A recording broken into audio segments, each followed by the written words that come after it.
অতি দিলা নিশ্বাস পুত্ৰে লোভী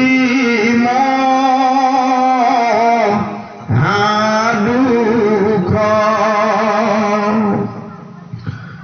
ভোকে দুখে বিস্তৰ কান্দিলা দি ঘৰে শুনিলো বনক চলি গৈলায়ে কেশৰে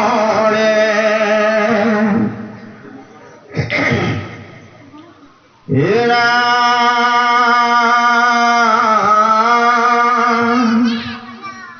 পাঞ্চ বয়সৰ মোৰ আবাল কুমৰ শুনিলো বনক চলি গৈলায়ে কেশৰ ক্ষুদ্ৰায় তৃষ্ণায়ে মোৰ ৰুদ্ৰ বিস্তিবাতে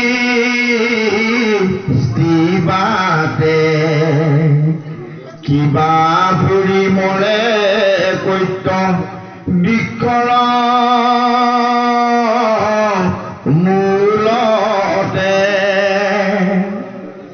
একেচৰে শিশুক বনতলা গোপাই কিবা একো সিন্ধে বাগে ঘোষে খাই পুত্ৰ শোকে শুনি তেজিব জীৱন আকেশে গুণেশে মোৰ দহে পান সপ্ৰাণ কোন নিদাৰুণ আৰু আছে মোৰ ৰহম ভাৰ্যাপুত দুহান সাক্ষাতে লুজম হয় আৰু কিছু বুলিবে নোৱাৰি নভৈলা ৰাজাক সমুন্দি ঋষি বুলিবা কলৈলা ধ্ৰুৱ কলা গিয়া শোক নকৰি বামনে ধ্ৰুৱ কয় আপুনি ৰাখি বন্তনা ৰায়নে তাৰ প্ৰভাৱক ৰাজা শুনিও কহাৰ তিনি তুল্যক ব্যাপী হৈবে হতাৰ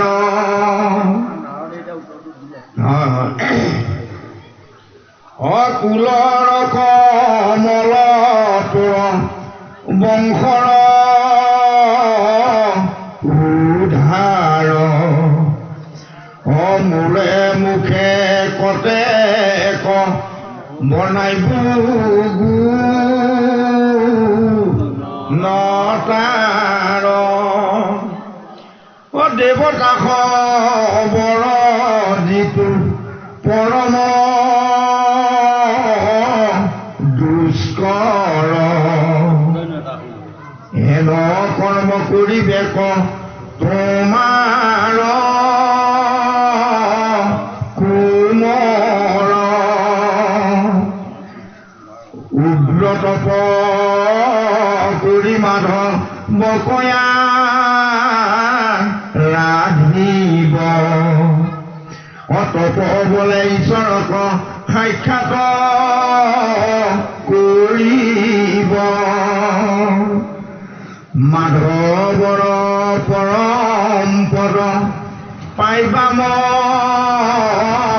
ভাগ অল্পতে দুৰ্বক নগৰতে পাই বালাগ অতোক সদায়ে ৰাজা আহিবই মই অধ্ৰুৱৰ নিমিত্তে শোক নকৰি বিতই বিদুৰক সমন্ধিয়া মোতে কহন্ত ৰাজা কণাৰদে যেবে প্ৰবোধ দিলন্ত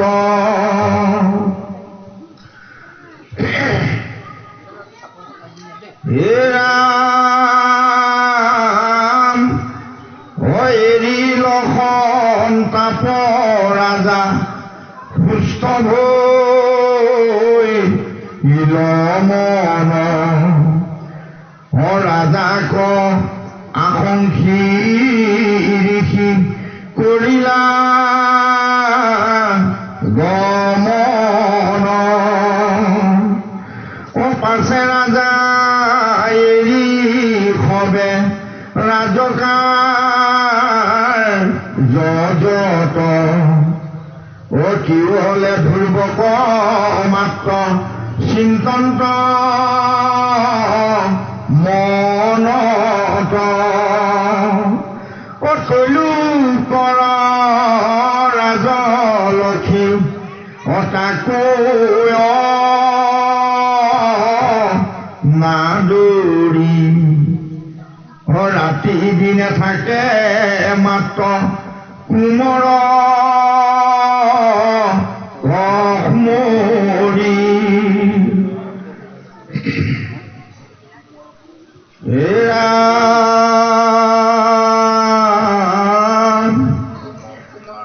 ধ্ৰুৱৰ মহিমা শুনি মুনিৰ বচনে আপোনাকো কীৰ্ত হেন নেমানে আপোনাৰ দুষ্টেজ সুমৰিৰা যামনে আপোনাক নিন্দা ৰাজা কৰন্ত আপোনে শুনি ঠিক আশ্বাস উৰিয়ানি পবৰ সুৰুচিত কৰি কাংক কৰন্ত আদৰ দুৰ্বয়াসী বন্ত হেন মনে ৰেচৰ নিত্যগতে বাট চাই থাকানি নিৰন্তৰ শুনা সভাসদ এইটো মহাভাগৱত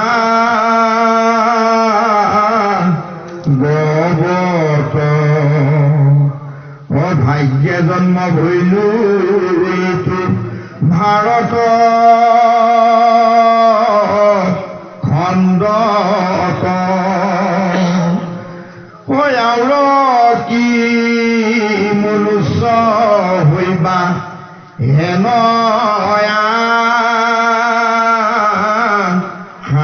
আছে আকে লাগি খেদ কোনো কৰিবা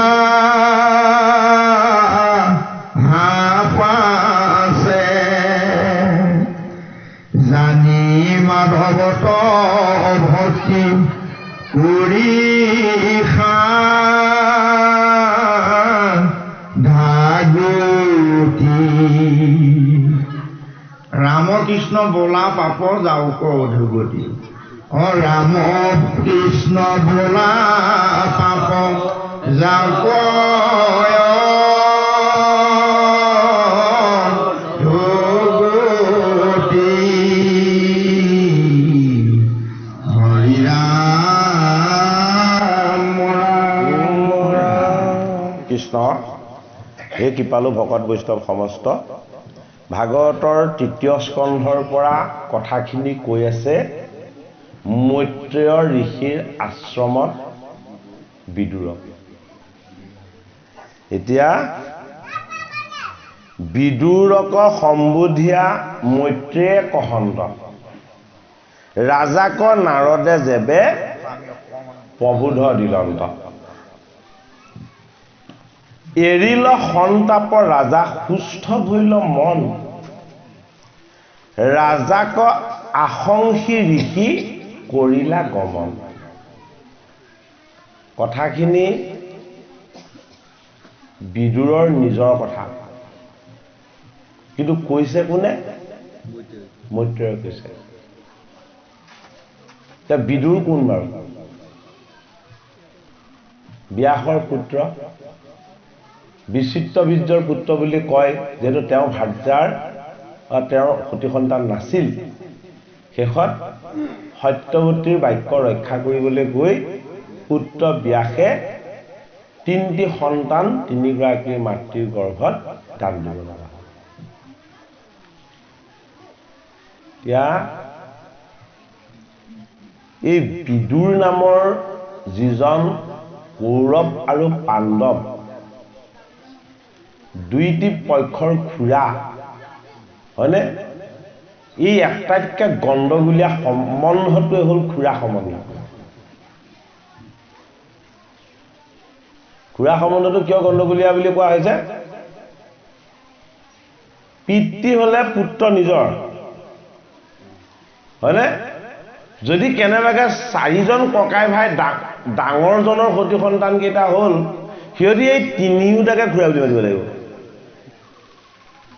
লাগিব নালাগে পিতৃ এজন কিন্তু খুৰাক তিনিজন হ'ব তেতিয়া হয়নে তাৰে যদি এজন মদাহী হয় মদাহী খুৰা হয়নে এজন যদি খেতিয়ক হয় বোলে খেতিয়ক খুৰা হয়নে আৰু এজন যদি চাকৰিয়াল হয় বোলে চাকৰিয়াল খুৰা কিন্তু পিতৃটো যিয়ে নহওক পিতৃ আৰু এতিয়া খুৰাক এজন মদাহী হ'ল এজন খেতিয়ক হ'ল আৰু এজন চাকৰিয়াল হ'ল এতিয়া তিনিওজনকে সম্বন্ধত কি বুলি মাতিব লাগিব খুৰা বুলিয়ে মাতিব লাগিব চাকৰি কৰাজনক বেলেগ এটা আৰু মদ খোৱাজনক বেলেগ এটা পাৰিব জানো মাতিব হা সম্বন্ধটো খুৰাই হৈ থাকিব সেইটো কাৰণে আমাৰ লগতো এজন খুৰা বহি আছে সম্বন্ধত খুৰা দুফালে দুটা পক্ষক তেওঁ সদায় মৰমৰ দৃষ্টিৰে চাই থাকিব লাগে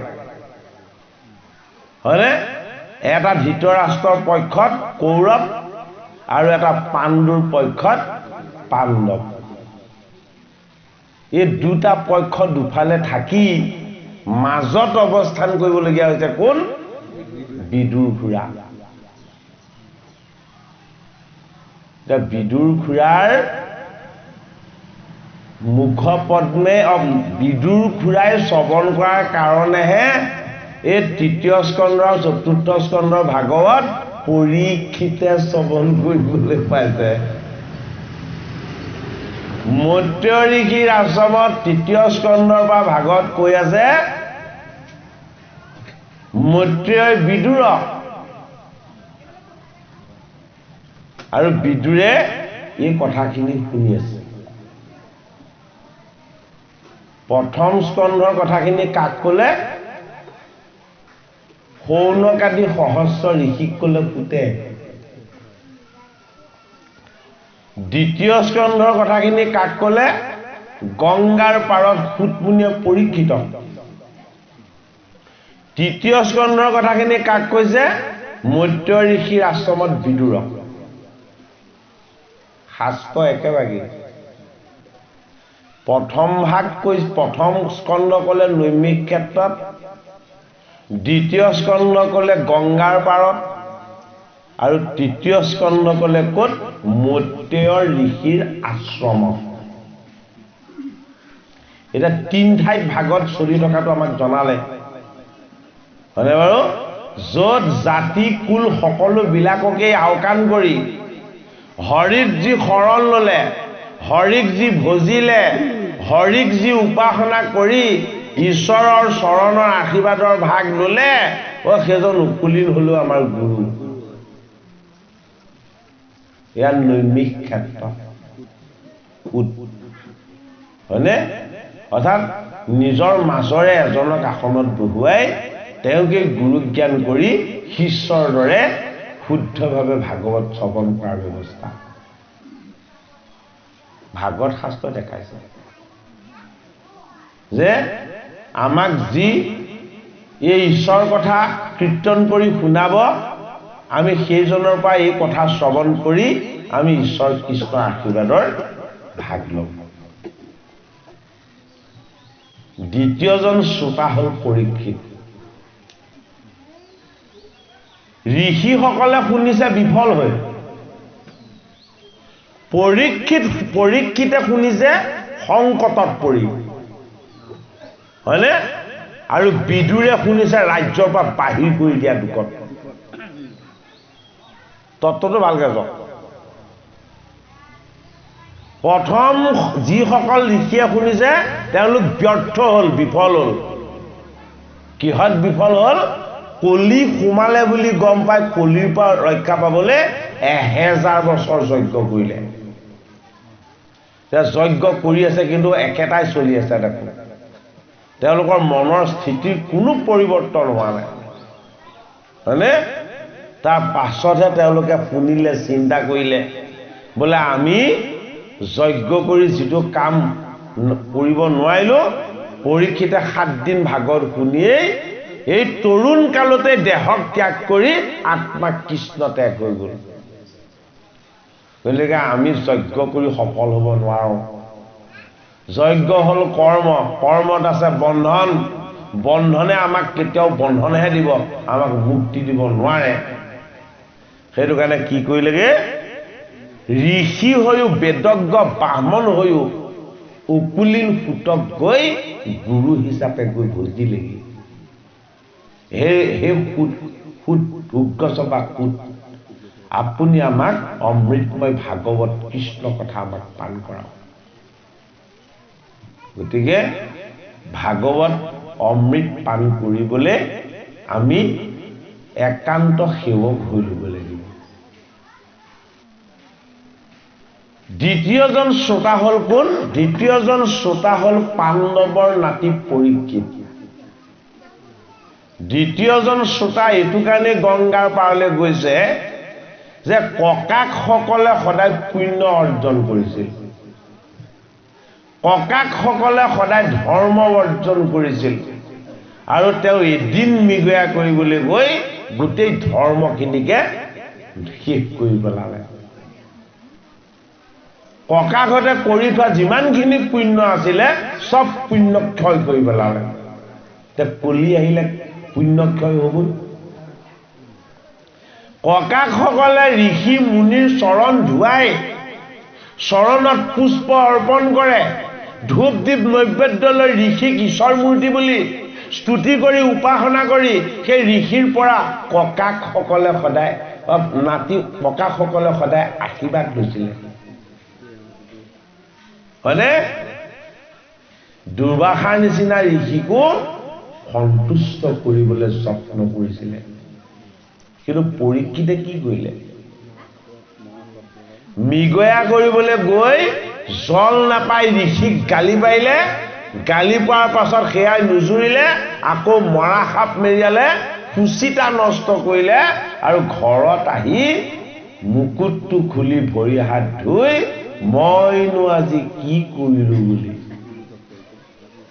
আত্মসমালোচনা কৰাত লাগিলে তেতিয়াহে গম পালে বোলে কি মোৰ ককাহঁতে যিমান পুণ্য কৰিছিল আজি গোটেইখিনি মই একেদিনাখনি ক্ষয় কৰি থৈ আহিলোঁ 2 নম্বৰ দিনটোৰ কাৰণে মোৰ এটা পুণ্য নাই ভাগত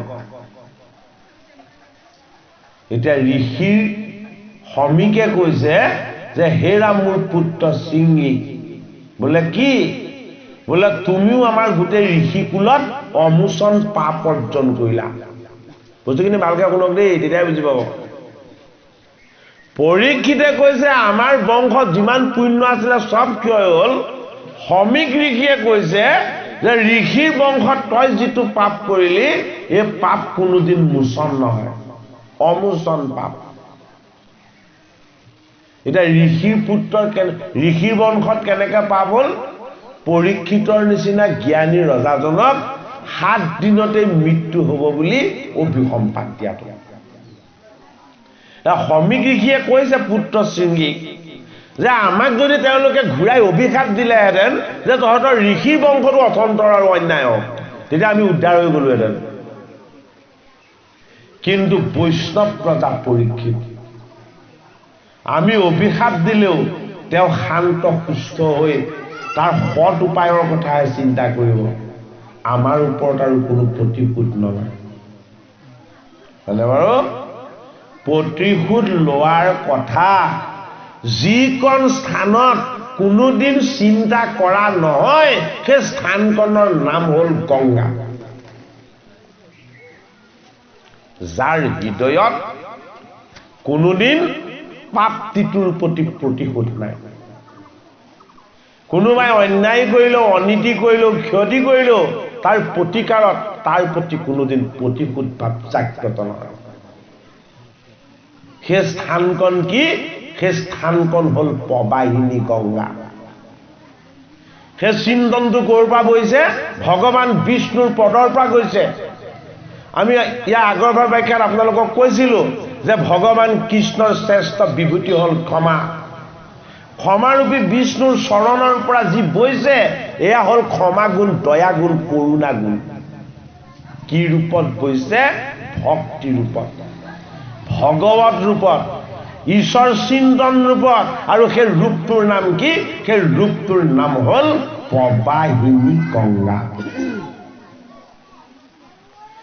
সেই পুণ্যময় প্ৰবাহিনী গংগাৰ পাৰলৈ যাত্ৰা কৰিছে কোন এই পাণ্ডৱৰ নাতি উদ্দেশ্যটো কি যে পাণ্ডৱৰ বংশত মই যে অমোচন পাপ কৰিলোঁ এই পাপৰ মই প্ৰায়শ্চিত্ত গংগাৰ পাৰত গৈ কৰোঁ মই সংসাৰ এৰিলোঁ সিংহাসন এৰিলোঁ পুত্ৰ ভাৰ্যা সকলোকে এৰিলোঁ কেৱল মোৰ এতিয়া সংগ মোৰ ভগৱান কৃষ্ণ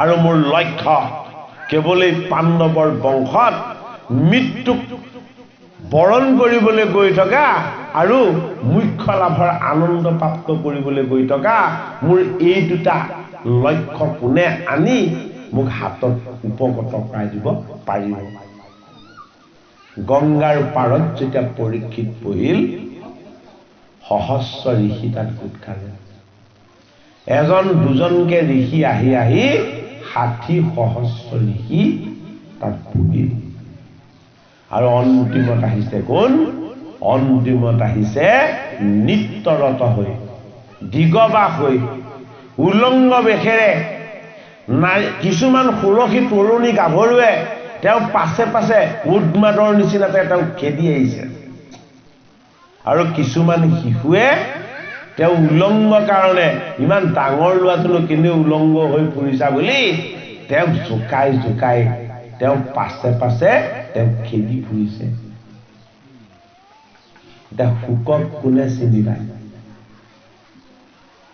শুকক সেই সময়ত চিনি পায় কেৱল বেদব্যাস শুকক সেই সময়ত চিনি পায় দেৱঋষি নাৰদে শুকক সেই সময়ত চিনি পায় দেৱল ঋষিয়ে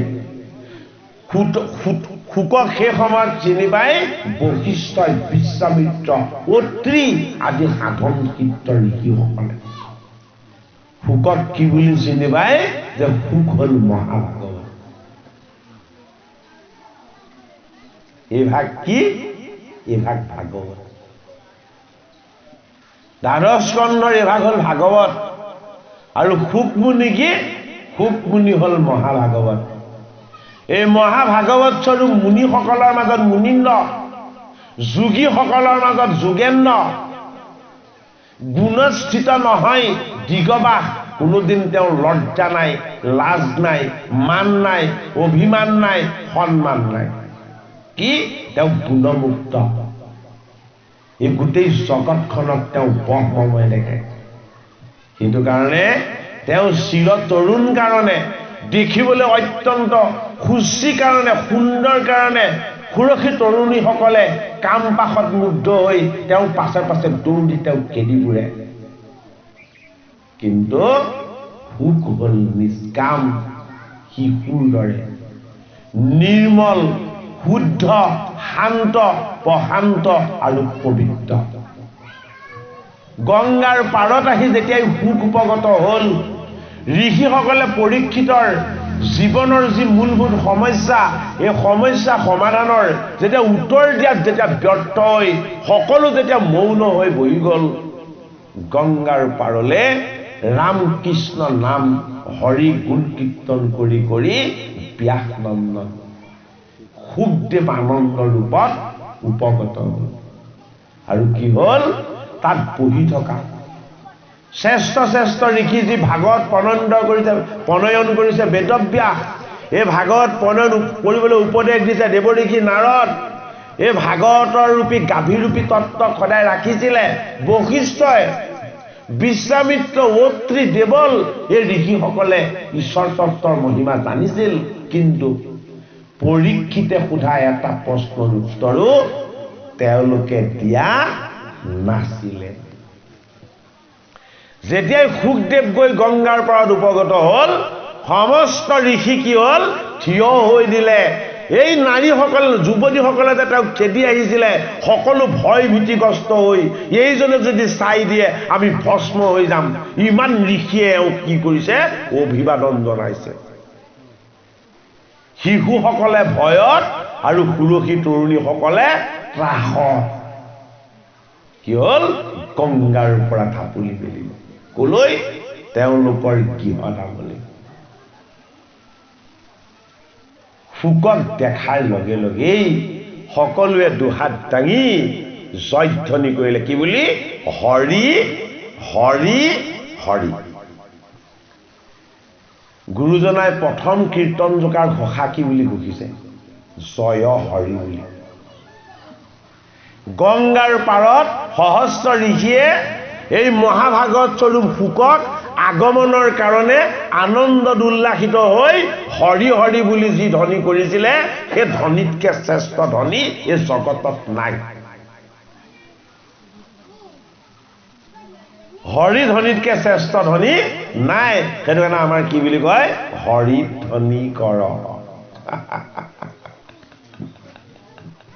হৰি ধ্বনি কৰক বুলি কয় নে নকয়? হৰি ধ্বনিৰ তত্ত্বটো কি? হৰি ধ্বনিৰ তত্ত্বটো এইটো, যিজন উপগত হলে সহস্ৰ ঋষিয়ে উলম্ব হৈ হৰি হৰি বুলি দুহাত দাঙি কায় বাক্য মন সমৰ্পণ কৰি হৰিত সকলো এক হৈ যায়। গংগাৰ পাৰলে যেতিয়া সুখদেৱ গ'ল, পাণ্ডৱৰ নাতে পৰীক্ষিতৰ দুই চকুৰে চকু পানী বগলি ল'ল।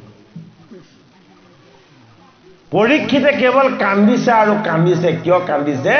আনন্দত কান্দিছে। কিমান শ্ৰেষ্ঠ সমীক ঋষি, কিমান ভাল কাম কৰিলে সমীক ঋষিৰ পুত্ৰই। আত্ম অনুশোচনা, মই যিমান বেয়া কৰিলো তাৰ প্ৰতিদানত ঋষিৰ বংশই হেজাৰ গুণে ভাল কৰিলে। কি ভাল কৰিলে? মই সংসাৰী আছিলো। এই যিজন সুখমুনিৰ চৰণ ঋষিসকলেও দৰ্শন নাপায়, দেৱৰো দুৰ্লভ। যিজন সুখমুনিক সাক্ষাৎ কৰিবলৈ ঋষিসকলে মুনিসকলে সদায় মনত ইচ্ছা কৰি থাকে, সেইজন সুখমুনি আজি গংগাৰ পাৰলৈ নৃত্য কৰি কৰি নিজে আহি গ'ল। কি কৰিলে? যে মোৰ ভগৱানজন আহি গৈছে। কি ৰূপত আহিছে? সুখ ৰূপত আহিছে। সুখ মানে আত্মা। আত্মাৰ কোনো ক্ষয় নহয়, বৃদ্ধি নহয়, বিনাশ নহয়, কোনোদিন দূষিত নহয়, তাপিত নহয়, কোনো গুণেই তেওঁক বান্ধিব নোৱাৰে। সেইটো কাৰণে সুখে কোনোদিন বস্ত্ৰ পৰিধান নকৰে। সুখ কি? সুখ হ'ল দিগবাস। জগত শুদ্ধ কৰে তেওঁ সেই দিগবাস ৰূপৰ যোগেদি। জগতক বুজাব বিচাৰে তোমালোক মায়া আৰু মোহত অন্ধ হৈ আছা, মই ঈশ্বৰৰ চৈতন্য স্বৰূপত প্ৰমাণাই আছো। তেওঁ বুজাব বিচাৰে যে জগতো মিছা, সংসাৰো মিছা, সত্য হ'ল কেৱল ঈশ্বৰ মূৰ্তি। গংগাৰ পাৰত যেতিয়াই শুকৰ চৰণ পাণ্ডৱৰ নাতি পৰীক্ষিতে ধুৱালে, শুকৰ চৰণৰ জল যেতিয়া তেওঁ শিৰত ললে, ধূপ দীপ নৈবেদ্যৰে যেতিয়াই শুকক যেতিয়া উপাসনা কৰিলে, গুৰু হিচাপে, ভগৱান হিচাপে, ঈশ্বৰ হিচাপে, 60 সহস্ৰ ঋষিয়ে সেই আনন্দময় দৃশ্যটো দেখি ঈশ্বৰক কেৱল স্মৰণ কৰিলে। যে আমি কিয় পৰীক্ষিত হ'ব নোৱাৰিলো, আমি কিয় ঋষি হৈ থাকিব লগা হ'ল, এই শুকৰ দৰে এজন শুদ্ধ গুৰুৰ চৰণ সেৱা কৰি আমি কিয় আশীৰ্বাদ ল'ব নোৱাৰিলো হে জগতৰ হৰি। কিন্তু এই শুকৰ প্ৰতি শ্ৰদ্ধা আৰু ভক্তিয়ে তেওঁলোকক কি কৰিলে? শুকৰ শিষ্যৰ আসনত বহাৰ সুযোগ দিলে। বয়সৰ দৃষ্টিৰে আৰু তেওঁলোকে নেচালে, ঈশ্বৰ দৃষ্টিৰে চালে এইজন শুকেই আমাৰ গুৰু হওক, আমাৰ উদ্ধাৰকাৰী গুৰুজন এই শুকেই হওক, এওঁৰ মুখপদ্মে আমি অমৃতময় কথা শ্ৰৱণ কৰিলেই আমি উদ্ধাৰ হ'ব পাৰিম। গংগাৰ পাৰত 60 সহস্ৰ ঋষিক শুকদেৱ ভগৱানে অমৃতময় ভাগৱত কথা ক'লে। ভাগৱতৰ প্ৰথম স্কন্ধখিনি ক'লে কাক? অকুলিন সুতে, উগ্ৰসভা সুতে 28 সহস্ৰ ঋষিক। আৰু দ্বিতীয় স্কন্ধ ক'লে কোনে? পাণ্ডৱৰ নাতি পৰীক্ষিতৰ গুৰু ভগৱান শুকে। কি ক'লে? মহাভাগৱত মহাধৰ্ম, হৰিৰ লীলা অৱতাৰ তত্ত্ব কথন, ভাগৱতৰ 10 লক্ষণ। এই কথা কৈ যেতিয়াই শেষ হৈছে, ভাগৱতৰ দ্বিতীয় স্কন্ধ সমাপ্ত। আৰু তাৰ পাছত যেতিয়া তৃতীয় স্কন্ধ আৰম্ভ হ'ল, নৈমিষ ক্ষেত্ৰত সুতে কৈছে, গংগাৰ পাৰত শুকে কৈছে, মৈত্ৰেয় ঋষিৰ আশ্ৰমত কোনে কৈছে? মৈত্ৰেয় ঋষিয়ে বিদুৰক যিখিনি কৈছে। বোলে মৈত্ৰেয় ঋষিৰ আশ্ৰমত মহাভকত বিদুৰে ভাগৱত শ্ৰৱণ কৰিবলৈ লওঁতে বিদুৰে প্ৰশ্ন কৰিলে, হে মোৰ গুৰুজন, আপুনি কেৱল এজন ঋষিয়েই নহয়, আপুনি অন্তৰ্যামী ঈশ্বৰ স্বৰূপ। আপোনাৰ চৰণত মই সেৱা কৰিবলৈ যে পালো, ইয়াতকে মোৰ ডাঙৰ সৌভাগ্য একো নাই। মোৰ অত্যন্ত জানিবলৈ মন গৈছে, এই জগতখনকনো হৰিয়ে কেনেদৰে নিৰ্মাণ কৰিছে, এই জগতখনকনো হৰিয়ে কেনেদৰে চলাই আছে, আৰু এই জগতখনৰ অন্তিম সময়ত কি হ'ব? আমি জীৱবিলাকনো ক'ৰ পৰা আহিলো, জীৱবিলাকক কেনেকে ইয়ালৈ অনা হ'ল, এই জীৱবিলাকৰ কি গতি হ'ব? হে মোৰ গুৰুজন, আপুনি মোৰ কাৰণে সৰ্বজ্ঞ, আপুনি মোৰ মনৰ সংশয় দূৰ কৰক। গতিকে এই ধ্ৰুৱ চৰিত্ৰৰ কথাখিনি মৈত্ৰেয় ঋষিৰ আশ্ৰমত গুৰু ভগৱান মৈত্ৰেয়ই বিদুৰক কৈ আছে। বিদুৰ আমাৰ জীৱটো, এই জীৱটো সদায় কৌৰৱৰূপী বেয়া বৃত্তিৰ লগতো পাণ্ডৱৰূপী পুণ্যময় বৃত্তিবিলাকৰ লগতো সমান হৈ থাকিব লাগে। সেইটো কাৰণে এই জীৱটো হ'ল আমাৰ দেহৰূপী ধৃতৰাষ্ট্ৰ, মনৰ বৃত্তিৰূপী গান্ধাৰী, কুন্তিৰূপী সাত্বিক কৰ্তব্যবোধ, পাণ্ডুৰূপী পুণ্যময় প্ৰবৃত্তিবিলাক, এইবিলাকৰ লগত কি হৈ থাকিব লাগে? খুৰা ৰূপত সমানে বৰ্তি থাকিব লাগে। সেইটো কাৰণে সৃষ্টিৰ ৰহস্য কোনে জানিব লাগিব? আমাৰ জীৱটোৱে জানিব লাগিব। এই দেহ এদিন ইয়াতে শেষ হৈ যাব, এই জীৱ কি হ'ব এই জীৱ শেষ হৈ নাযায় এই জীৱটোৰ দুটা লক্ষ্য স্থান আছে এটা হ'ল সৎগতি এটা হ'ল অধোগতি ই গতিৰ বাহিৰে বেলেগ স্থিতিলৈ কেতিয়াও যাব নোৱাৰে এই জীৱটো হ'ল ঈশ্বৰৰ অংশ এইটো কাৰণে এই জীৱটোক আমি কলৈ নিব লাগিব এই জীৱটোক আমি নিব লাগিব মৈত্য ঋষিৰ আশ্ৰমলৈ গতিকে মৃত্যুৰ পাছত এই জীৱক মৈত্য ঋষি আশ্ৰমলৈ নি কিবা লাভ আছে জানো হা দেহ থাকোঁতে এই জীৱটোক আমি কলৈ নিব লাগিব মৈত্য ঋষিৰ আশ্ৰম এই ভাগৱত শাস্ত্ৰৰ চৰণলৈ নিব লাগিব ভাগৱত শাস্ত্ৰৰ দ্বাৰা ভগৱন্তৰ যি আনন্দময় ঈশ্বৰ তত্ত্বৰ কথা এই ঈশ্বৰ তত্ত্বৰ কথাৰ ভাগ আমাৰ এই বিদুৰ খুৰাক দিব লাগিব বিদুৰ খুৰা হৈ পাণ্ডৱৰ নাতি ৰূপেৰে পৰীক্ষিত হৈ আত্মাৰ তত্ত্ব ৰূপেৰে সুখ হৈ হয়নে এই জীৱৰ জন্ম মৃত্যু যদিও আছে ই ঈশ্বৰৰ অংশ ই য'ত জন্ম লয় সেইটো কুলে ধাৰণ কৰে সেইটো কাৰণে ই অকুলীন বস্তু সেইটো কাৰণে অকুলীন ভূত গতিকে ঈশ্বৰৰ ওচৰত একো বস্তুৰ ভেদ নাই ভেদ ক'ত ভেদ আমাৰ মায়া দৃষ্টিত যিমান দেখিছো ভেদ ওখ চাপৰ ধনী দুখীয়া ক'লা বগা কেৱল আমাৰ মায়াৰ ভ্ৰম যি সকলোকে সমান দেখে সেইটো হ'ল সমগুণ মই এই সকলোতে আছো মোক এই সকলোতে পাব পৰা যায় এই বুলি যি ভাবে এইটো হ'ল সমগুণ ক'ত আছে ভাগৱতৰ একাদশ স্কন্ধত উদ্ধৱ মহন্তক কৈছে কৃষ্ণ গতিকে আমি সকলোতেই ঈশ্বৰৰ চৈতন্য স্বৰূপ উপলব্ধি কৰিব পৰাৰ যিটো আমাৰ অনুভৱ এই অনুভৱটোক আমি আনিবৰ কাৰণে যত্নপৰ হ'বলৈ হ'লে আমি গীতা ভাগৱতৰ কথা শ্ৰৱণ কীৰ্তন কৰিব লাগিব তৰ্জনা পাঠ কৰোঁ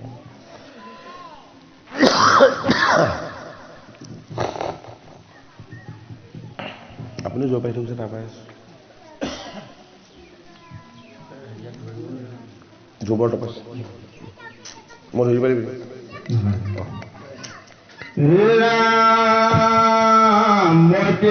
বদতি শুনা কুৰূপতি পাছে যেন কথা ভৰিলা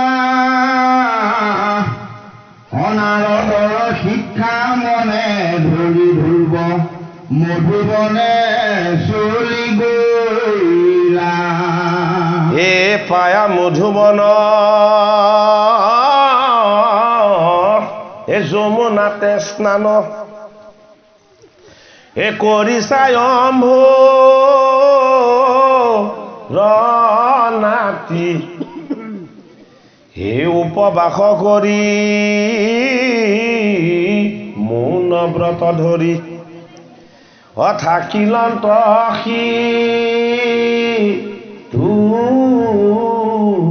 ৰাতি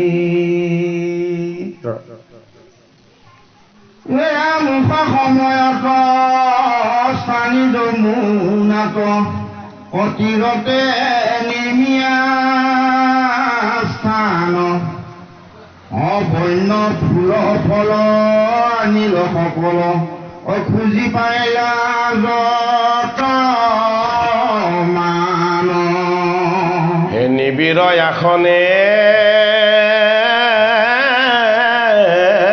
বসি কুশাসনে হে মনসা বধা নকৰি হৰিষি উপদেশে অচিন্তিন্ত নিশেষে হে পৰম পুৰুষ হৰি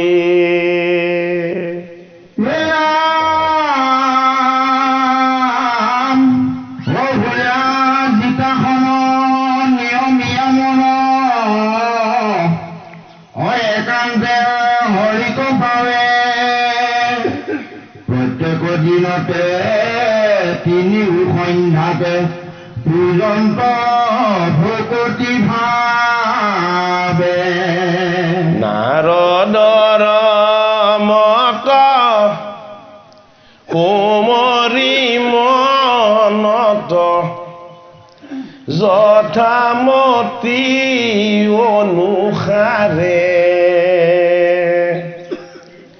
পৰি পৰি তুতি কৰন্ত প্ৰণতি প্ৰদক্ষিণ বাৰম্বাৰে নিৰাম প্ৰথম মাহত তিনি ৰাত বত কৰিলানি প্ৰকুমাৰ চতুৰ্থ দিনাতে কাৰুণ্য কৰন্ত হয়েকে গুটি ফলাহাৰ হে পূজায় অৱসানে মাধৱক ধ্যানে অনিৰন্ত তাকো কদাপি অতি সন্ধ্যাত স্নান হে পূজা মন্ত্ৰ ধ্যান অথাকা মূল মন্ত্ৰ জপি ৰাম তৃতীয় মাহত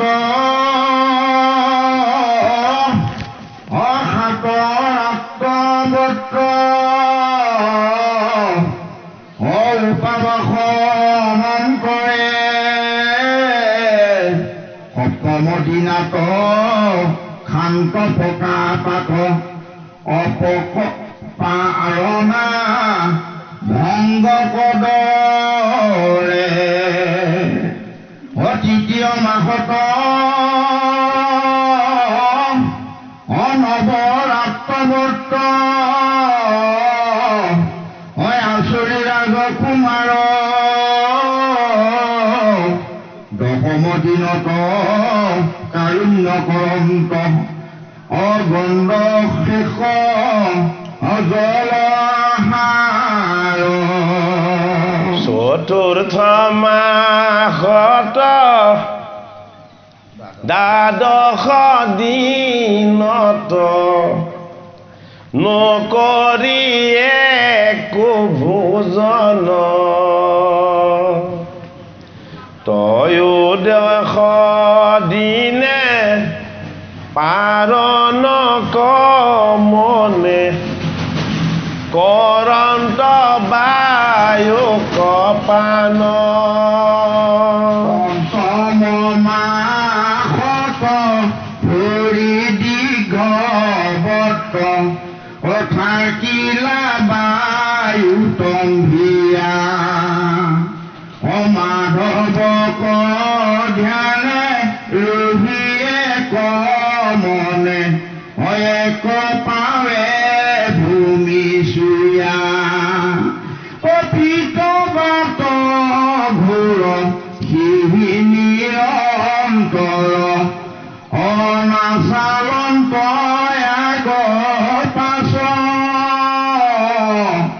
মহাযোগ বলে ৰহিৰাণী চলে যেন মূল শাল গাছ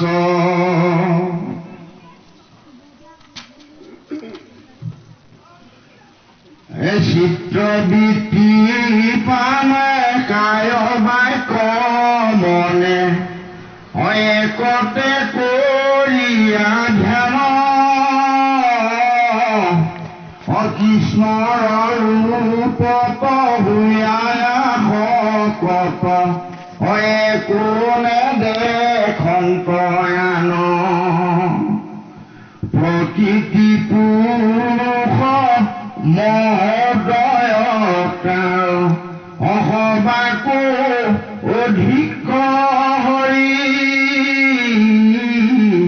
তাংকে দিহবতে ধৰিলা মনতে ধ্ৰুৱে সাৱধান কৰি অ যাত্ৰু তলৈ কৰ আত্মা দামোদৰ অধৰিলা ধ্ৰুৱে মনত অতি তলৈ কৰ হে যত চৰাচৰ অকম্পিলে সবে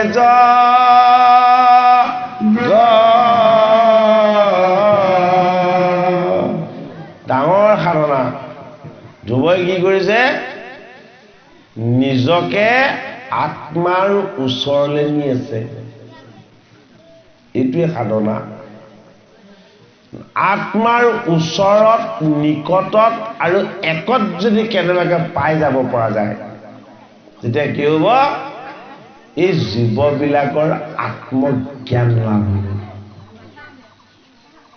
এই জীৱবিলাকৰ আত্মদৰ্শন লাভ হ'ব এই জীৱবিলাকে কি দেখিব জগত মিছা দেখিব জগত কি হৰিৰ মায়া মায়া কি মায়া চঞ্চল স্থিৰ কি এই জগতপতি যোগেশ্বৰ কৃষ্ণ তেওঁ কোনোদিন অস্থিৰ নহয় এই তত্ত্বটোকে কৈছে কি ধ্ৰুৱে সাধনাৰ দ্বাৰা দেখিলে যে এই জগতৰ প্ৰতিটো বস্তুকে এক আত্মাই প্ৰতিপালন কৰি আছে এই এক আত্মাৰেই ময়ো হলো এক অংশ বিৰাট অংশ হয়নে গতিকে মোৰ আৰু মোৰ ভগৱানৰ মাজত একো পাৰ্থক্য নাই কি কৰিলে তুমি এই মই আৰু মই এই তুমি বুলি তুমি আৰু মই এক হৈ গলো বুলি যেতিয়াই ধ্ৰুৱে এক হৈ গল গোটেই জগতখন কঁপিবলৈ ললে স্থিৰে থকা জগতখন অস্থিৰ হৈ কঁপিবলৈ লৈছে এই কম্পনাংকটো কি আমাৰ ভূমিকম্প হলে কি হয় হা যদি অকণমান ডাঙৰ ভূমিকম্প হয় কি হয় বাৰু পানৰ ভয়ে নহয় চব অস্থিৰ হা গোহালিত গৰুৱে হেমিলে বোলে লয় সকলো অস্থিৰ হৈ যায় নে নাযায় যায় হয়নে সকলোৱে হৰিক স্মৰণ কৰে কব হৰিবল ৰক্ষা কৰা সদায় স্থিৰে থকা বস্তু এটাকো অস্থিৰ কৰি দিব পাৰে কিহে ঈশ্বৰ সাধনা এই ঈশ্বৰ সাধনাটো কিমান শক্তিমান বস্তু এজন সাধকে সাধনা কৰি গোটেই জগতখনকে কি কৰিছে কম্পমান কৰাই দিছে গতিকে ধ্ৰুৱ ঈশ্বৰৰ সত্য উপলব্ধি ঈশ্বৰৰ সত্যটোক উপলব্ধি কৰি ল'ব পৰাটোৱেই হ'ল ধ্ৰুৱ এই সত্যটোক আমি যেতিয়ালৈকে চিনি নেপাম এই সত্যৰ পৰা যেতিয়ালৈকে আমি আঁতৰি থাকিম এইটো হ'ল উত্তানপাত ৰজাৰ দ্বিতীয় পুত্ৰ বা প্ৰথম পুত্ৰ নামটো উত্তম উত্তমে ভোগ বিলাস আৰু আনন্দ পালে ধ্ৰুৱই কি পালে ভোগক জয় কৰিছে বিলাসক নস্যাৎ কৰিছে আনন্দক কি কৰিছে আনন্দক পৰম আনন্দলৈ লৈ গৈছে সেইটোকে আমাক দেখুওৱা নাই জানো আমি যদি তত্ত্বগত ধ্ৰুৱ চৰিত্ৰৰ অৰ্থটো যদি চাওঁ তাত্ত্বিক অৰ্থটোতো আমাক সেইটোৱে ক'ব বিচাৰিছে হয়নে আমাক কি লাগে আমাক সদায় উত্তম পদ লাগে উত্তম খানা লাগে উত্তম সাজপাৰ লাগে উত্তম বাহন লাগে আৰু উত্তম স্থান লাগে মান লাগে ইমান বিচাৰিছে পাইছে জানো নাই পোৱা হয়নে দাতা এজন আছে দাতাই যাক যিটো দিছে সেইটোক লৈ সন্তুষ্ট হ'ব পৰাটোৱেই হ'ল ভকতি সেইটো কাৰণে দশম স্কন্ধত যেতিয়া কৃষ্ণৰ প্ৰাণৰ বান্ধৱ সুদামা যেতিয়া দ্বাৰকাধীশৰ ওচৰলৈ গৈছিলে কৃষ্ণই সুদামাৰ চৰণ ধুৱাই দিছে গোটেই ৰাতিটো বিচি আছে হয়নে আৰু অষ্টমহীয়াসীয়ে চাই চাই পাগল হৈ গৈছে কি হ'ল এই দুখীয়া বামুণেনো কি এনেকুৱা কাম কৰিলে আমাৰ স্বামীয়ে ইমান ভজিছে তেওঁ কি কাৰণে কৃষ্ণ ইমানকে ভজিছে বাৰু কৃষ্ণৰ ভাৰ্যাসকলৰ লগতো সংসাৰ ভোগ বিলাসৰ চিন আছে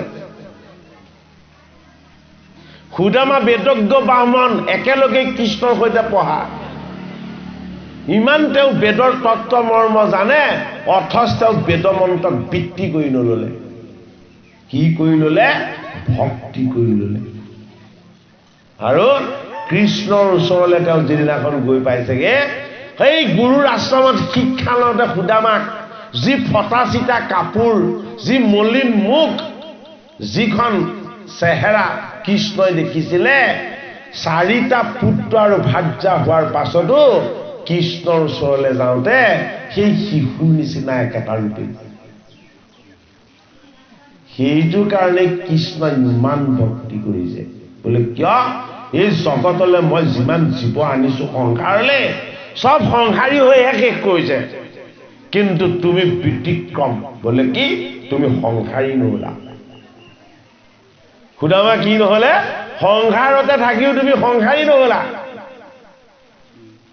তোমাৰ কোনো সংসাৰৰ চিন মই দেখা পোৱা নাই আৰু দ্বাৰকাধীশৰ ওচৰলৈ আহিও তুমি দ্বাৰকাধীশৰ আনন্দহে দৰ্শন কৰিছা তোমাৰ মনত একো প্ৰাপ্তিৰ আকাংক্ষা নাই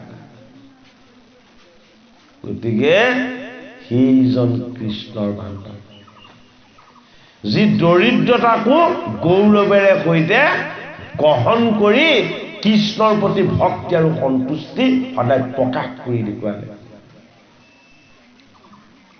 আমি চবে ভয় কৰোঁ নে নকৰোঁ বাৰু দৰিদ্ৰতালৈ প্ৰত্যেকৰে ভয় হয় নে নহয় দুখীয়াৰ লগত সংগ কৰিবলৈ ধনীজনে বেয়া পায় জানো চা সহায় কৰিব লগা হয় নে নহয় বাৰু এনেদৰে তেওঁলোকক আঁতৰাই পঠিয়াওঁতে ধনী ইমান আঁতৰ পালেগে যে দুখীয়াক আঁতৰৰ পৰাও দেখিব নোৱাৰে কাৰোবাৰ ওচৰত চোৱা চিতা কৰিলে আকৌ উপদেশ দিয়ে বোলে দৰিদ্ৰ ভিক্ষাৰী এজনক এসাঁজ ভালকে খোৱাবা কি হ'ব তেতিয়া সংকট মোচন হ'ব নহলে আমি দুখীয়াক ইমান পাহৰো আমাক জ্যোতিষীয়ে মনত পেলাই দিব লগা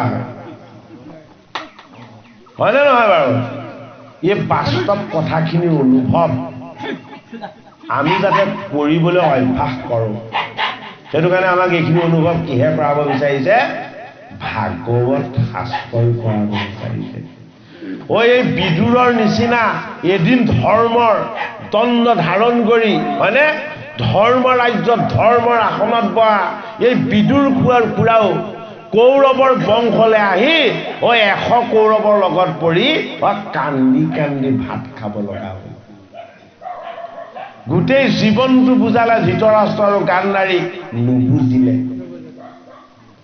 দুৰ্যোধন দুঃশাসনক ইমান বুজালে একো নুশুনিলে হয়নে শেষত তেওঁ নিজেহে শুনিবগে লগা হ'ল ক'ত মধ্যৰ ঋষিৰ আশ্ৰমত আমাক কি বুজাইছে আমিও সেই বিদুৰৰ দৰে এটা দুখীয়া জীৱ আমাৰ ৰজাজনেই অন্ধ 100 কৌৰৱৰ পিতৃ হয়নে আমাক প্ৰতিপালন কৰা মমতাময়ী মাতৃয়েও গান্ধাৰীৰ দৰে মোহ আৰু মায়াৰ প্ৰতিৰে আমাক সদায় অন্ধতাৰে সৈতে চাই থাকে বেয়াটোকো ভাল বুলি কয় কৰিব নলগাটোকো উচিত বুলি কয় পুত্ৰক সন্তুষ্ট কৰিবলৈ গৈ কন্যাক সন্তুষ্ট কৰিবলৈ গৈ হয়নে বাৰু এই অন্ধতা এই অজ্ঞান এইবিলাক আমাৰ পৰা কেনেকৈ আঁতৰ হ'ব বেদব্যাসে প্ৰণয়ন কৰিলে কি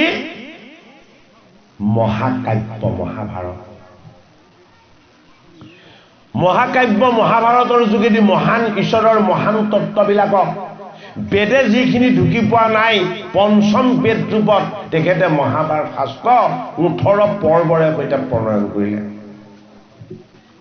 তাৰ পৰাও জীৱ বধ কৰি সুখৰ সাধনা কৰি স্বৰ্গৰ পথলৈ যোৱাৰ ৰাস্তাহে বিচাৰিলে ঈশ্বৰ কৃষ্ণৰ চৰণৰ ফালে যোৱাৰ ৰাস্তাটো কোনেও নিবিচাৰিলে।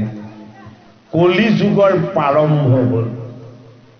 পাণ্ডৱসকল স্বৰ্গযাত্ৰাৰে ঈশ্বৰ কৃষ্ণৰ চৰণৰ ফালে গুচি গ'ল। থাকি গ'ল এই পাণ্ডৱৰ নাতি পৰীক্ষিত। মানে জীৱন পৰীক্ষা দিয়া এই জীৱবিলাকে পৰীক্ষিত। জন্ম হৈছে মৃত্যুৰ পৰীক্ষা দিবৰ কাৰণে।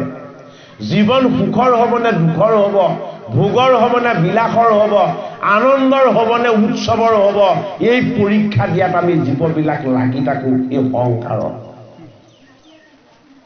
ঈশ্বৰ কৃষ্ণ এই সংসাৰী জীৱবিলাকক গংগাৰ পাৰলৈ নিব বিচাৰিছে। য'ত আছে শুকৰ দৰে নিৰ্গুণস্থিত গুৰু, এই শুকৰ চৰণ সেৱা কৰি ভাগৱত শাস্ত্ৰ শ্ৰৱণ কীৰ্তনৰ দ্বাৰা জীৱন পৰীক্ষা দিবলৈ অহা এই জীৱবিলাকে যাতে জীৱন্ত কালতেই কৃষ্ণৰ চৰণত লীন যাব পাৰে। ভাগৱতৰ ১১ স্কন্ধত পৰীক্ষিতৰ ব্ৰহ্মজ্ঞান লাভ। ১২ স্কন্ধ মৃত্যুৰ ভয়, ঋষিৰ অভিসম্পাত, পাণ্ডৱ কুলৰ পাপ, এইবিলাকত পৰি দিক বিদিক হেৰুৱাই পেলোৱা এইজন পৰীক্ষিতে গংগাৰ পাৰত যেতিয়া ১২ স্কন্ধলৈকে গুৰুৰ শুকৰ মুখপদ্মে ভাগৱত শ্ৰৱণ কৰিলে, অন্তিম প্ৰশ্নটো তেতিয়া কোনে সুধিছে? গুৰু ভগৱান শুকে সুধিছে। পৰীক্ষিতে সুধিছিলে ২টা প্ৰশ্ন আৰু পৰীক্ষিতক সুধিছে গুৰু ভগৱানে অন্তিমত কেৱল এটা প্ৰশ্ন। কি প্ৰশ্ন? তোমাৰ মনৰ সংশয় দূৰ হ'লনে? এটাই প্ৰশ্ন। পৰীক্ষিতে কি বুলি প্ৰশ্ন সুধিছিলে শুকক? যে মুমুক্ষু জীৱই কি কৰিব লাগিব আৰু এই ঋষিৰ অভিসম্পাতৰ পৰা এই পাণ্ডৱৰ নাতি কেনেকৈ উদ্ধাৰ হ'ব? ২টা প্ৰশ্নৰ উত্তৰ দিবলৈ যাওঁতে ১২ স্কন্ধ ভাগৱত হয়নে? ১২ স্কন্ধ ভাগৱতৰ অন্তিম ১২ নম্বৰ স্কন্ধ হ'ল ভগৱন্তৰ ক্ষীৰ। এই ভগৱন্তৰ ক্ষীৰতে সকলোৰে আশ্ৰয়। সেইটো কাৰণে ভাগৱতৰ ১০ম লক্ষণটো কি? আশ্ৰয়। য'ত সকলোৱে আশ্ৰয় লৈছে। পৰীক্ষিতে গুৰু ভগৱান শুকক প্ৰশ্ন কৰিছে কি বুলি? হে মোৰ গুৰুজন, যিদিনাই আপোনাৰ চৰণ পালো, যিদিনাখনে আপোনাৰ মুখপদ্মে ভাগৱত শাস্ত্ৰ পালো, যেতিয়াৰ পৰাই মই কৃষ্ণৰ অমৃতময় কথা পালো, মোৰ মনৰ সকলো সংশয় আপুনি স্বৰূপ গুৰুৰ কৃপাত, ভগৱন্ত কৃষ্ণৰ কৃপাত সকলো দূৰ হ'ল। আৰু মই এতিয়া জনাবলৈ পাই মই আপোনাৰ ওচৰত মই আনন্দিত হৈছোঁ। হে মোৰ গুৰুজন, আপোনাৰ কৃপাত মোৰ ব্ৰহ্মজ্ঞান লাভ। আটাইতকৈ ডাঙৰ বস্তুটোৱেই ব্ৰহ্মজ্ঞান হয়নে? প্ৰথমে প্ৰণামো ব্ৰহ্মৰূপী সনাতন। এই ব্ৰহ্মৰূপী সনাতনক জগতৰ হৰিক গুৰুজনাই কীৰ্তন শাস্ত্ৰৰ প্ৰথমতে প্ৰণাম কৰিছে আৰু পৰীক্ষিতৰ ১২ স্কন্ধত লাভ হৈছে সেইটো বস্তুৱেই। যিটো বস্তুক কি বুলি কৈছে? ব্ৰহ্মজ্ঞান বুলি ক'লে। গতিকে ভাগৱত শাস্ত্ৰ শ্ৰৱণ কীৰ্তন কৰিলে, ধ্ৰুৱ চৰিত্ৰৰ শ্ৰৱণ কীৰ্তন আৰু মনন কৰিলে আমাৰ সংসাৰ বন্ধন দূৰ হৈ, জীৱৰ জড়তা আঁতৰ হৈ, মুখ্য সুখৰ আনন্দতকৈও ঈশ্বৰ কৃষ্ণৰ চৰণ সেৱাৰ আনন্দ, এই আনন্দৰ প্ৰতি আমাৰ কি হ'ব? তৃষ্ণা বাঢ়িব। ব্ৰহ্মজ্ঞান লাভ কৰাটো জীৱৰ লক্ষ্য নহয়। জীৱৰ লক্ষ্য হ'ল কেনেদৰে জীৱৰ সদগতি হ'ব পাৰে। জীৱনৰ সদগতি হোৱাটোৱেই আটাইতকৈ ভাল লক্ষ্য উদ্দেশ্য। যিহেতু ভকতৰ মুক্তি নাই। কিয় মুক্তি নাই? ভকতৰ কাৰণে ভক্তি মুক্তিতকৈ ওপৰ। ভাগৱতত এইটো কথা কৈছে ৯ম স্কন্ধত অম্বৰীশ উপাখ্যানত।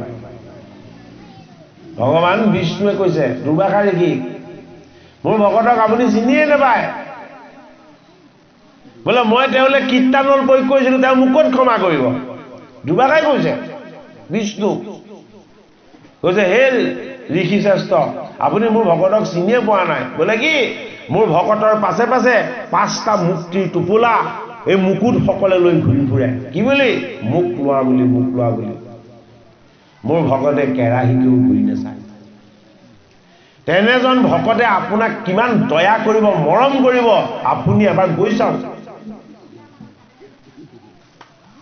আপুনি নিজে এবাৰ গৈ চাওক কাক বিশ্বাস জগাইছে দুৰ্বাসা ঋষিক বিশ্বাস জগাইছে কোনে ভগৱান বিষ্ণুৱে তেওঁৰ কথা কোৱা নাই কাৰ কথা কৈছে তেওঁৰ ভকতৰ কথা কৈছে ইমান বিশ্বাস ভগৱানৰ তেওঁৰ ভকতৰ ওপৰত গতিকে সেই সুদৃঢ় বিশ্বাসো গঢ় লৈ উঠিলে কাৰ পাণ্ডৱৰ নাতি পৰীক্ষিত যে মই মৃত্যুমুখী জীৱ নহয় মই ঈশ্বৰমুখী জীৱ মই ঈশ্বৰৰে অংশ মই এই মায়াৰ দেহৰ তত্ত্বলৈ মোক ঈশ্বৰে আনিছিলে মই সেইটো কাৰণে আহিছিলোঁ এই মায়াৰ বন্ধনৰ পৰা মই মুক্ত হৈ আকৌ কৃষ্ণৰ সৈতে এক কৰিবলৈ মোৰ জীৱটোৱে সৎগতি লাভ কৰিব গতিকে সপ্তম দিৱস হ'ল হে মোৰ গুৰু ভগৱান কোক আপুনি এতিয়া অন্তৰ্নিহিত হওক অন্তৰ্ধান হ'বলৈ কৈছে কোকক কোনে পৰীক্ষিতে আপুনি গুণৰ পৰা আকৌ গুণাতীত হওক বোলে কি আপুনি গুণত থাকিলে মই কেনেকৈ নিৰ্গুণলৈ যাম মানে গুৰু নিৰ্গুণ শিষ্য নিৰ্গুণ যদি এই নিৰ্গুণ ভাগৱত শাস্ত্ৰত গুৰু আৰু শিষ্যই আশ্ৰয় লৈছে সেইটো কাৰণে নামঘোষা শাস্ত্ৰত মাধৱ মহাপুৰুষে কৈছে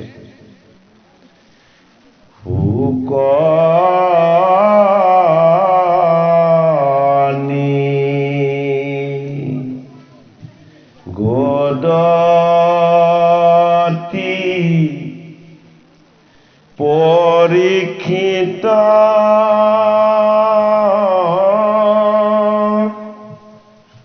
যদি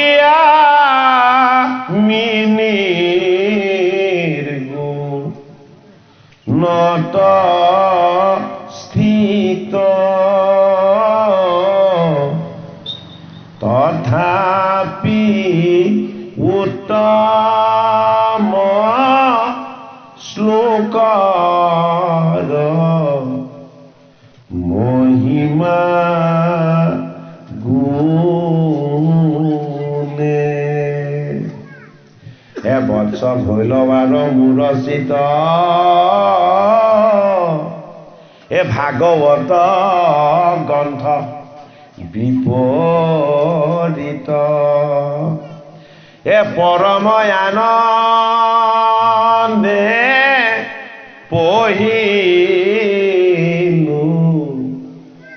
আমি পোনে পৰময়ানন্দে পঢ়িলো আমি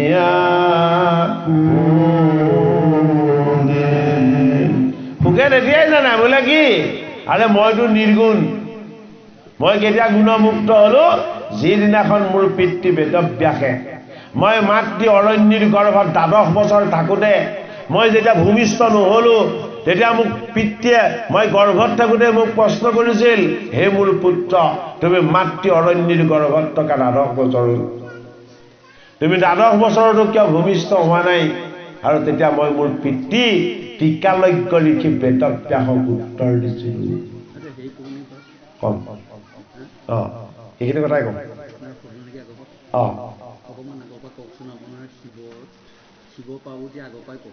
সেইটো কথাই সুখৰ যিটো জন্ম কাহিনী সুখ কেনেকৈ আহিলে হয়নে 12জন বৈষ্ণৱৰ এজন হ'ল সুখ এতিয়া সুখনো কিয় ভকত নহয় বৈষ্ণৱ হ'ল ডাঙৰ কথা সুখটো ভকত হ'ব লাগিছিলে বৈষ্ণৱ কিয় হ'ল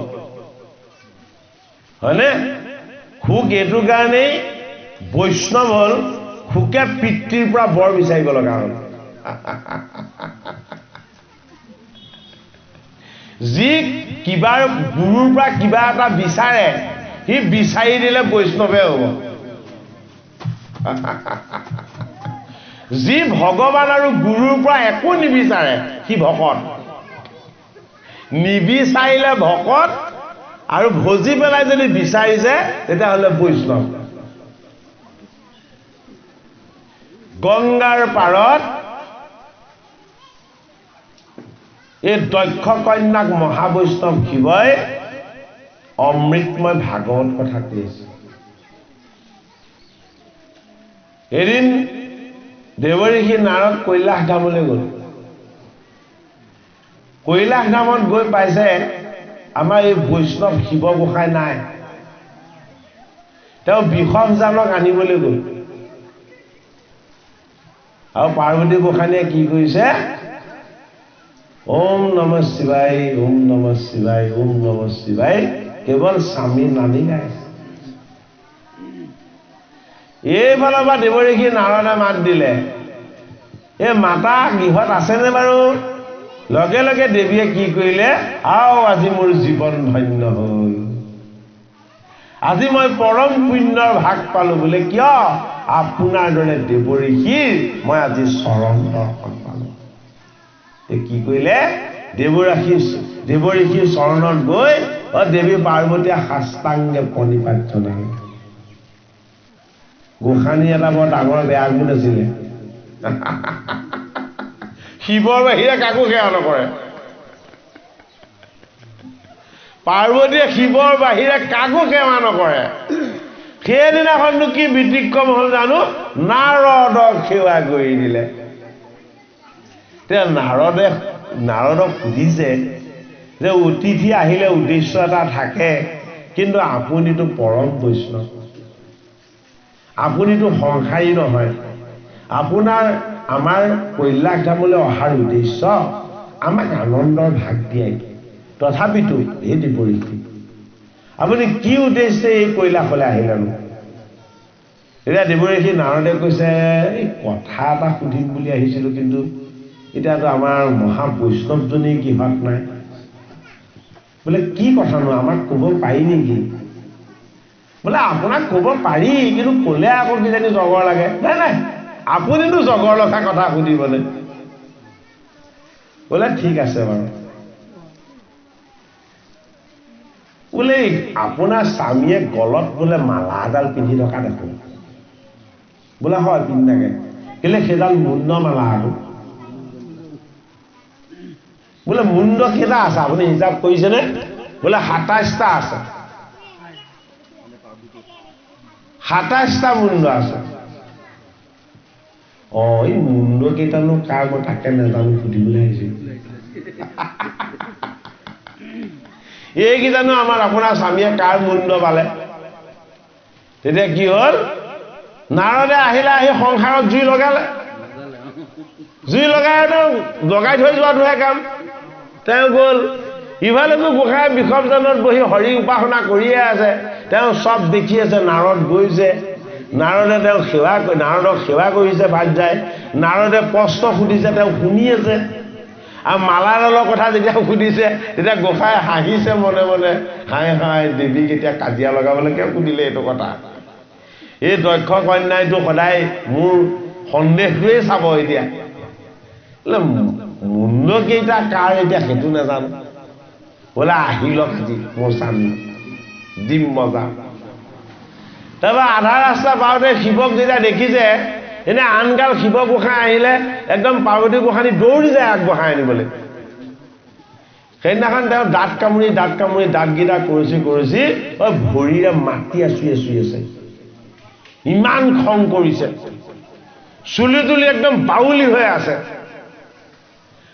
গোসাঁয়ে কৈছে তুমিনো ইমান কিয় ক্ৰোধান্বিত হৈ আছা মইতো তোমাৰ একো জগৰ লগোৱা নাই বোলে আপুনি গলত এই ২৭টা কাৰ মুণ্ড পিন্ধি আছে আজি মোক ক'ব লাগিব আৰু আজিলৈকে আপুনি মোক কিয় কোৱা নাই এতিয়া গোসাঁয়ে কৈছে তুমি সোধা নাই আৰু সেইটো কাৰণে মই কোৱা নাই বোলে মই সুধিলেহে কওঁ নুসুধিলে নিজৰ ভাত চাকো নকওঁ তেতিয়া পাৰ্বতী গোসানীক ক'লে আৰু যে এতিয়া কি ক'ম, তোমাক কম হয় যদি তুমি কান্দা, তোমাক কৈ দিম হয় যদি আকৌ তুমি মাটিতে বাগৰি বাগৰি কান্দিবলৈ লাগিবা। তেতিয়া গোসানীয়ে মানে একদম পুৰা চিতপজ্ঞ হৈ লৈছে আৰু মই নেকান্দো, মই আজি স্থিৰে থাকিম, মই আজি সহ্য কৰিম, আপুনি কওক। তেতিয়া ক'লে বোলে ২৭টা তোমাৰ মূল্য, তুমি ২৭ বাৰ মৰিছা আৰু এই ২৭টা মূল্য মই মোৰ গলত মই পৰিধান কৰিছো। বোলে মই কিয় মৰি থাকো? বোলে তুমি ভুল কৰা। আৰু তুমি কিয় নমৰা? বোলে মই ভুল নকৰো। তেতিয়া পাৰ্বতী গোসানীয়ে সুধিলে যে মই ভুল কৰো আৰু আপুনি ভুল নকৰে, মই ভুল কৰাৰ কাৰণটো কি আৰু আপুনি ভুল নকৰাৰ কাৰণটো কি? তেতিয়া ক'লে হে দেৱী, এই কথা যদি ইয়াক কওঁ এই গোটেই কৈলাশ ধামটো ধ্বংস হৈ বৈকুণ্ঠলৈ গুচি যাব, আমাৰ সাধনাৰ ঠাই নাইকিয়া হৈ যাব। বোলা অতি পবিত্ৰ গংগাৰ পাৰলৈ যাওঁ। প্ৰবাহিনী গংগাৰ পাৰত বটবৃক্ষৰ তলত বহি মই তোমাক কি কথা কৈ থাকিম, ঈশ্বৰক মই চিন্তা কৰি, আৰু তুমি একান্ত চিত্তে কেৱল শুনি থাকিবা। মহাবৈষ্ণৱ শিৱই যোগময় সাধনা কৰিলে, সাধনাত ঈশ্বৰময় ৰূপ হ'ল, আত্মাৰূপী শিৱ লিংগ ৰূপত জ্যোতি ৰূপত জ্বলিবলৈ ল'লে, এই জ্যোতিৰ পৰা পোহৰ বিস্ফোৰিত হ'বলৈ ল'লে, আৰু কাষত থকা দেৱী পাৰ্বতীক ক'লে তুমি কেৱল এক ঈশ্বৰক চিন্তা কৰি মই কি কৈছো তুমি সেয়া শুনি যাবা। দশম স্কন্ধলৈকে ভাগৱত কৈ গ'ল দেৱী। দশম স্কন্ধলৈকে দেৱীয়ে ভাগৱত পৰিপূৰ্ণ ৰূপত শুনিলে, চকু পানী টুকিছে, আনন্দত কৃষ্ণক দেখা পাইছে।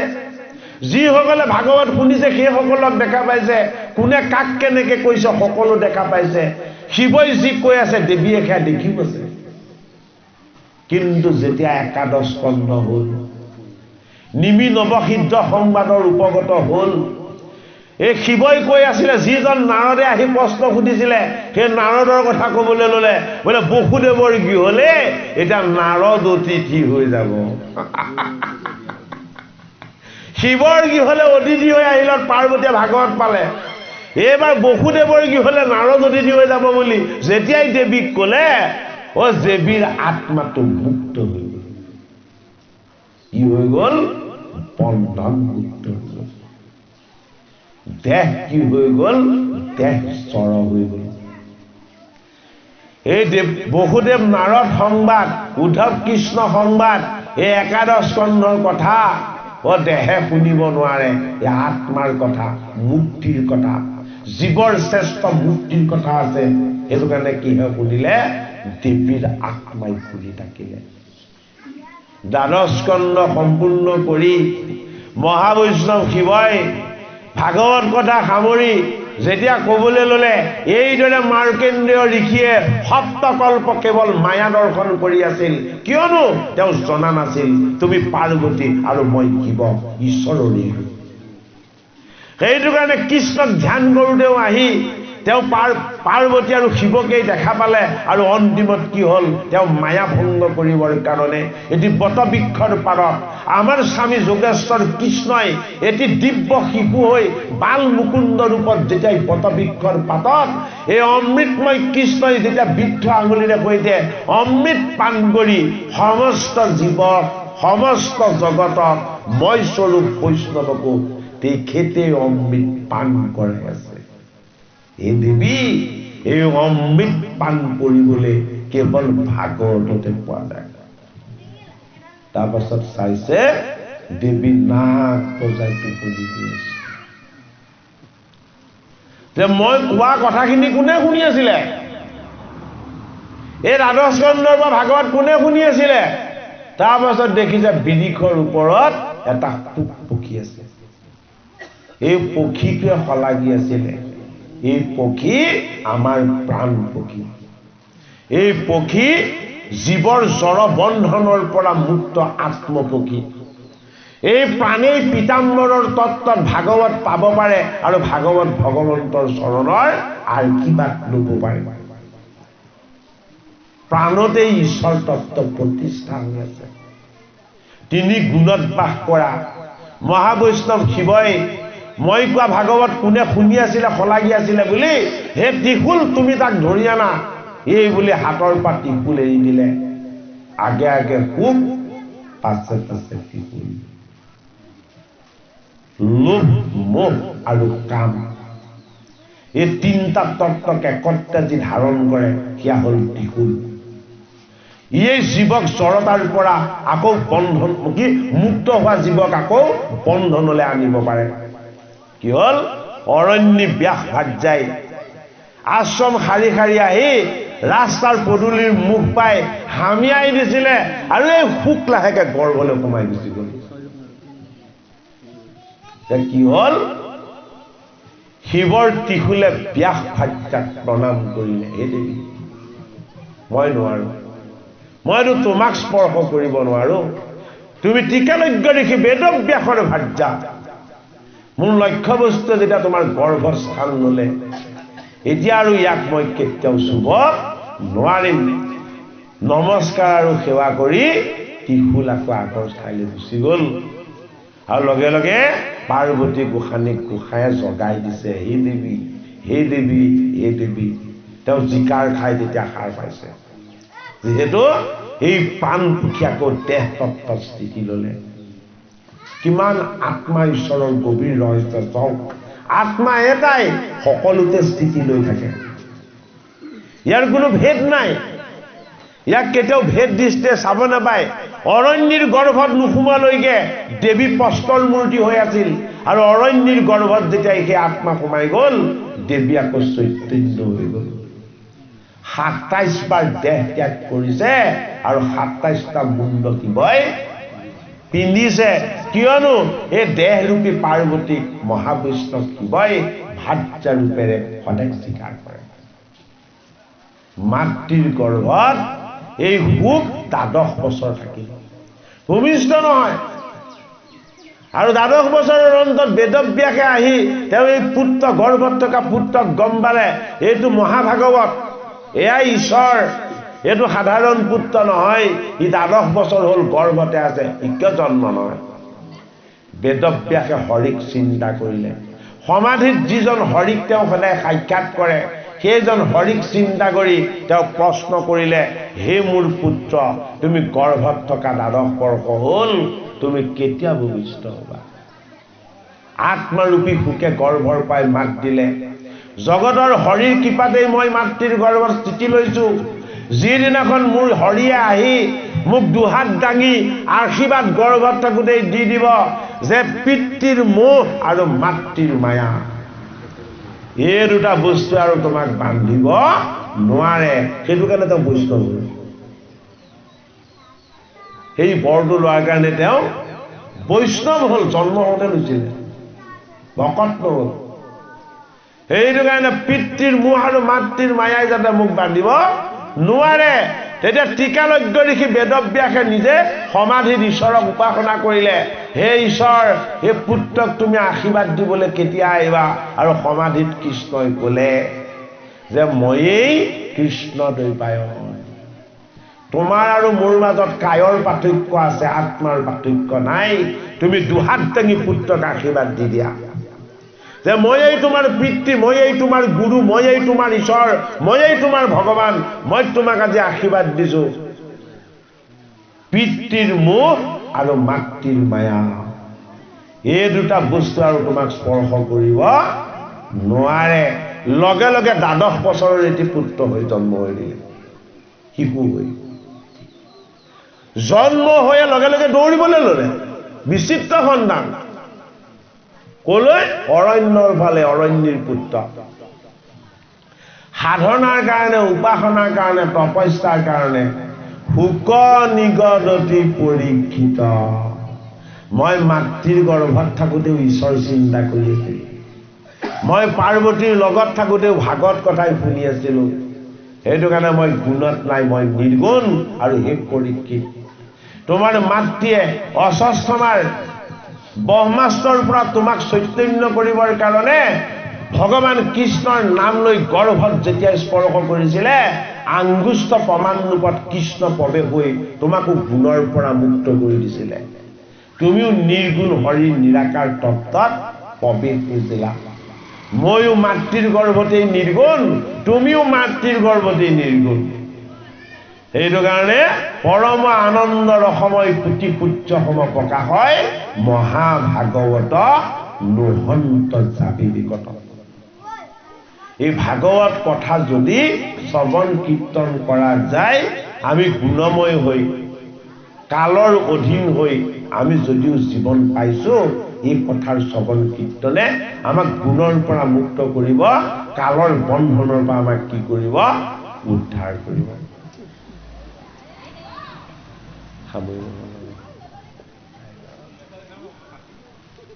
সেই কিবা আপোনাক সুধিছো সামৰিব সময় হৈছে নেকি দুটা কিবা কৈছো খাব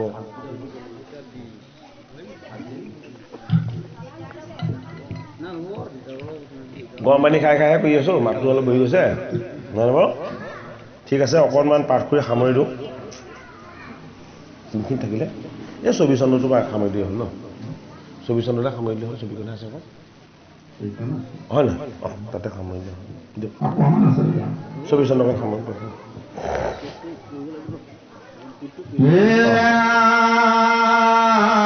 পাঁচ মাহ বহি গৈ 6 মাহ আখি ভৰিলে অপাছে সিও পাৱ লগায়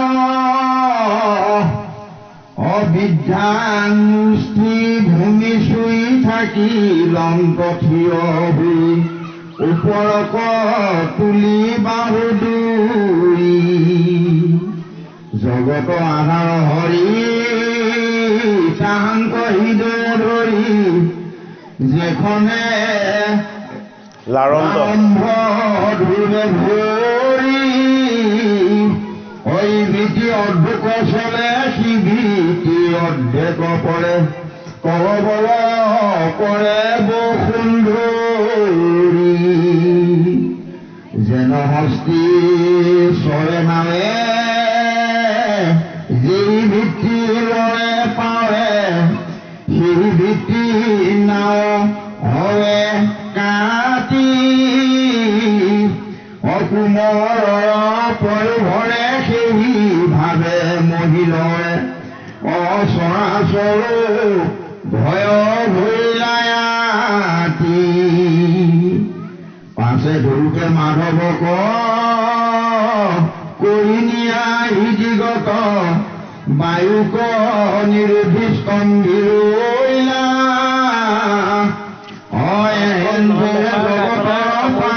বায়ু নিৰন্তৰ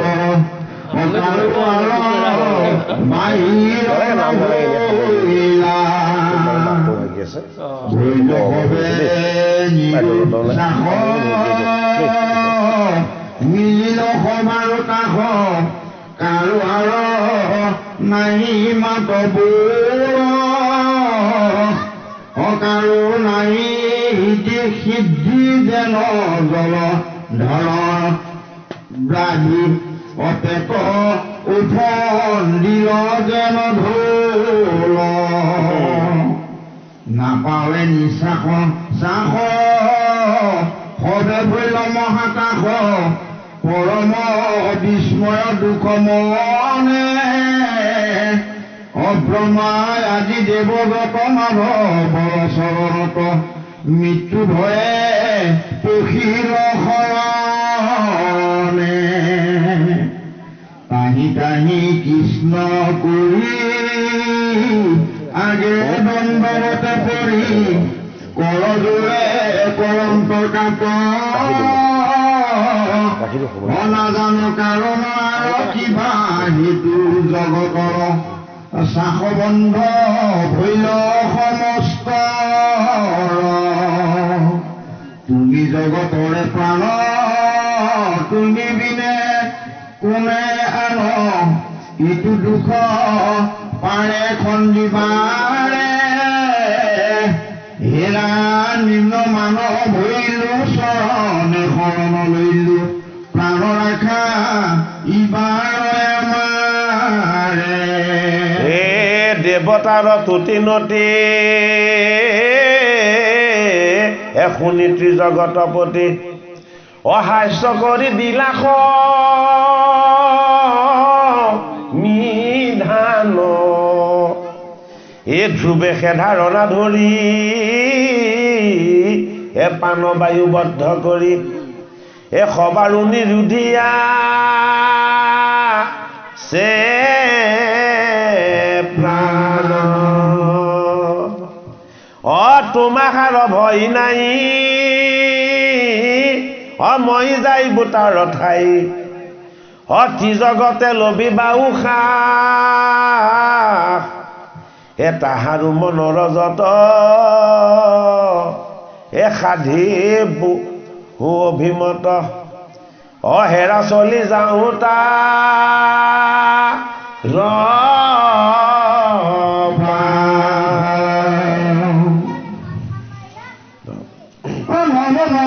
নাৰায়ণ ভূত ভয় বিনাশন অভকত বৎসৰ ক্ষিপ্ৰতি অদণ্ডৱতে পাৱে পৰি কোটি কোটি নমস্কাৰ কৰি কৰি বিষ্ণু ভাৰতী বদতি শুনা সবে সভাসদ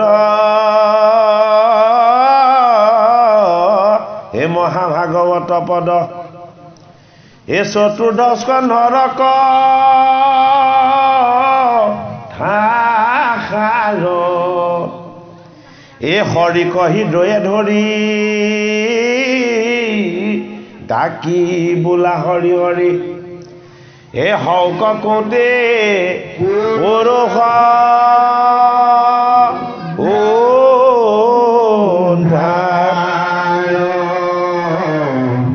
হৰি নাম নমো নমো নাৰায়ণ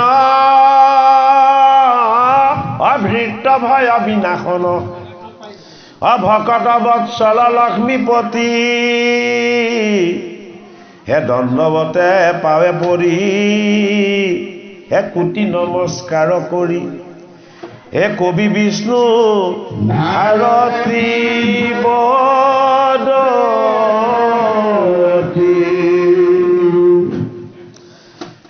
শুনা সবে সভাসদ হে মহাভাগৱত পদ চতুৰ্দশ নৰক থাকাৰ হৰিক হৃদয়ে ধৰি ডাকি বোলা হৰি হৰি হওক কোতে পুৰুষ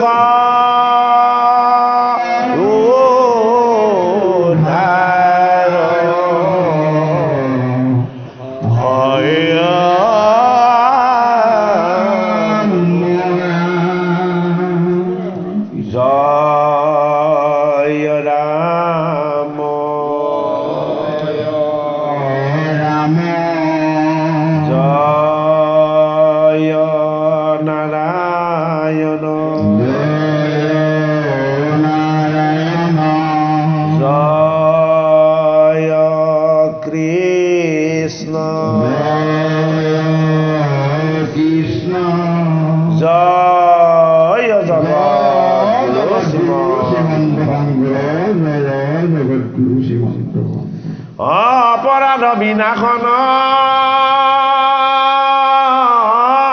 তজ নামে নাৰায়ণ অজানি নামে পখিলো শৰণে অমানগতি নাহিকে মৰণে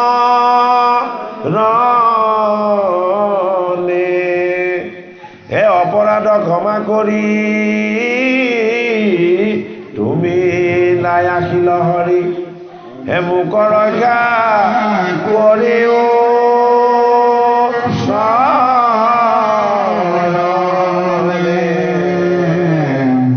হৰি নাম